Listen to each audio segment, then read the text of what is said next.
आइए जानते हैं देश की रियल हीरो राजू दीक्षित जी के बारे में। वैसे तो हमारा समाज पान मसाला की ऐड करने वालों को ही रियल हीरो मानता है, पर देश की रियल हीरो राजू दीक्षित के बारे में आइए आज जानते हैं कुछ इंटरेस्टिंग फैक्ट। तो बता दें कि राजू दीक्षित जी का जन्म 30 नवंबर 1967 को अलीगढ़ में हुआ था। आपको बता दूं कि इन्हें साइंस व टेक से बचपन से ही कुछ ज़्यादा ही लगा था। अपनी प्रारंभिक परीक्षा अलीगढ़ में ही इन्होंने पूरा की तथा बीटेक के लिए इन्होंने इलाहाबाद आए और बीटेक करने के बाद यह आईआईटी कानपुर से इन्होंने एमटेक किया। आगे की पढ़ाई के लिए यह यहाँ से भारत से फ्रांस चले गए तथा फ्रांस से पीएचडी किया। अब इनकी पहली जॉब फ्रांस में ही लगी, टेलीकम्युनिकेशन व इंजीनियरिंग के रूप में। वहाँ पर इन्होंने कुछ दिनों तक जॉब किया। अब भारत में इन्हें CSIR यानी council of scientific and industrial research में काम मिला, जहाँ इन्हें सौभाग्य से APJ अब्दुल कलाम के साथ काम करने का मौका मिला। अब विदेशी कंपनियों के खिलाफ आंदोलन की शुरुआत हुई इनकी भोपाल गैस त्रासदी से। भोपाल गैस त्रासदी 2 दिसंबर 1984 को हुआ था। विदेशी कंपनी UCIL यानी यूनियन कार्बाइड इंडिया लिमिटेड में पेस्टिसाइड प्लांट से बेहद विषैली गैस यानी मिथाइल आइसोसाइनाइड के लीकेज से वहां पे 15,000 से 20,000 लोगों की मर जाने से यह घटना हुई। कि यह एक विदेशी कंपनी थी जिसने सुरक्षा का बिल्कुल भी इंतजाम नहीं किया था, जिससे वहाँ पे गैस की लीकेज से करीब 20,000 लोगों के मरने से इनको बेहद आघात पहुँचा। बता दें कि मिसाइल आइसोसाइनाइड से जो वहाँ पे क्षतिग्रस्त हुए उस समय तो हुए ही, और अभी भी वर्तमान में जो बच्चे पैदा होते हैं वो भी अपंग। इतनी भीषण दुर्घटना होने के बाद कंपनी 47 करोड़ रुपए मात्र इतने पैसे देकर भारत से बाहर चली गई। तो आप समझ सकते हैं पीड़ितों को कम से कम पैसे ही मिले, पीड़ितों का भविष्य वर्तमान सब कुछ बर्बाद हो गया। यहीं से शुरू होती है राजू दीक्षित की रियल स्टोरी। अब इसके लिए सबसे पहले राजू दीक्षित जी ने अपने देश के इतिहास व आयुर्वेद को बहुत ही अच्छे से पढ़ा व समझा। इसके बाद अब इंडिया के फंडामेंटल प्रॉब्लम को भी समझा तथा सुश्रुत बाणभट्ट का गहन अध्ययन किया।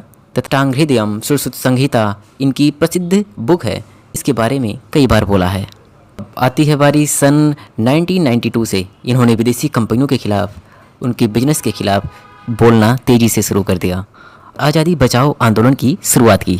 दरअसल 1991 में इंडिया में लिबरलाइजेशन हुआ, जिसके तहत विदेशी कंपनियां भारत में ट्रेड कर सकती थी तथा इंडिया का इससे इकोनॉमिक्स भी बढ़ा, इकोनॉमिक्स ग्रोथ हुआ इंडिया का। लेकिन दूसरा जो घटिया पक्ष है वो इंडिया में सस्ती व घटिया चीज़ें भी विदेशी कंपनियां बेचती थी। सबसे ज़्यादा इन्होंने कोको कोला व साबुन तेल के बारे में सबसे ज़्यादा बोला है। इनका कहना था कि अंग्रेज पहले पीट कर गुलाम बनाए थे और अब टीवी चैनल पर घटिया व भ्रामक ऐड दिखाकर हमारे दिमाग में कचरा भरकर हमें गुलाम बनाया जा रहा है।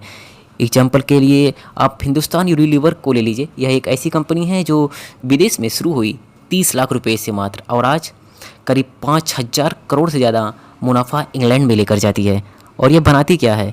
बस यही घटिया चीज़ें। हिंदुस्तान यूनिलीवर नाम हिंदुस्तान में हिंदुस्तान है, पाकिस्तान में इसका नाम पाकिस्तान यूनिलीवर हो जाएगा, बांग्लादेश में इसी का नाम बांग्लादेश यूनिलीवर हो जाएगा। तो ये आपके इमोशन से किस तरह से खेलती है, जिस देश में जाती है उस देश का नाम रखकर वहाँ पे ट्रेड करती है। इन्होंने साफ साफ बोला है विदेशी सामान यानी विदेशियों को मजबूत बनाना। अब आज़ादी बचाओ आंदोलन के दौरान इन्होंने जिन प्रमुख बातों पर बोला है वह निम्न है। पहला, why did India become a slave.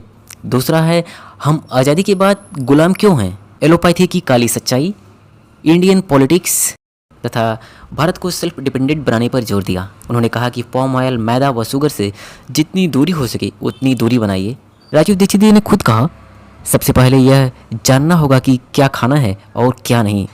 सबसे पहले हमें अपने स्वास्थ्य पर जोर डालना चाहिए, फिर क्या पहनना है, क्या लगाना है, इन सब चीज़ों को सीखना चाहिए। उन्होंने किस तरह से बोला है, पहनावा आपकी जियोग्राफी पर डिपेंड करती है, लेकिन हम यहाँ पे टाई, सूट, बेल्ट, चमड़े का जूता यह सब पहनने लगे हैं सिर्फ ऐड देखकर। हालांकि राजू दीक्षित जी के बारे में एक ही वीडियो में बताना सब कुछ संभव नहीं है, क्योंकि इन्होंने 30,000 से ज़्यादा लेक्चर दिए हैं और आरोग्य मंत्र, जीरो बजट खेती, स्वदेशी चिकित्सा, गौ माता, राजीव जी की सैकड़ों किताबें हैं जो कि आज भी काफ़ी पॉपुलर हैं। अब दोस्तों 2009 में राजीव दीक्षित व बाबा रामदेव ने मिलकर भारत स्वाभिमान लॉन्च किया। एक ट्रस्ट था यह। अब इस आस्था चैनल से जुड़ने के बाद राजीव दीक्षित जी की जो प्रसिद्धि थी और भी बुलंदी पर छू दी। विदेशी कंपनियों के खिलाफ इनका हमला भी तेज होता गया। यह जितनी भी साबुन, शैम्पू बेचने वाली सभी को फ्रॉड कंपनी बताया व मुल्तानी मिट्टी को लगाने पर जोर दिया। गुटखा की ऐड करने वालों को तो आप हीरो मान ही लेते हैं, तो आप राजीव दीक्षित जी को हीरो क्यों नहीं मान सकते हैं। हालांकि हीरो यह बोलते हैं कि हमारी ऐड करने से कुछ भी नहीं होता, हर कोई समझदार है, हर कोई समझदार हो चुका है और हर कोई जानता भी है, लेकिन आपके इस ऐड से 8 साल से 12 साल के बच्चे प्रभावित होते हैं और उनके पास समझ नहीं होती है, और एक बार लत लगने के बाद यह छूटता नहीं, समझदारी आने के बाद भी। अब इन टीवी एक्ट्रेस व एक्टर को कौन समझाए कि तुम भोले भाले लोगों को किस तरह से गुमराह कर रहे हो। इन्होंने विदेशी कंपनियों की काली हिस्ट्री खोलकर लोगों के सामने रखी, जिससे कुछ लोगों की आंख में चुभन होने लगी और कुछ लोग उनकी जान के पीछे भी पड़ गए। अब किसको पता, कुछ महीनों के ही मेहमान थे अब यह आ गए और 29 नवंबर 2010 को चंडीगढ़ में दुर्ग जिले में अपना आखिरी भाषण देकर आ रहे थे और रात के करीब 2 बजे निकलते समय इनके पेट में दर्द हुआ, उसके साथ इनके सीने में भी दर्द हुआ।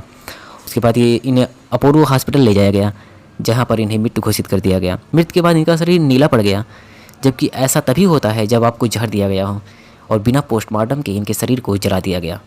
हालांकि डॉक्टरों का कहना है कि ये हार्ट अटैक से इनकी मौत हुई और इन असल वजह तो कुछ और है। ऐसे ही इन्फॉर्मेशन वीडियो के लिए आप जुड़े रहिएगा रायवॉक स्टोरी से।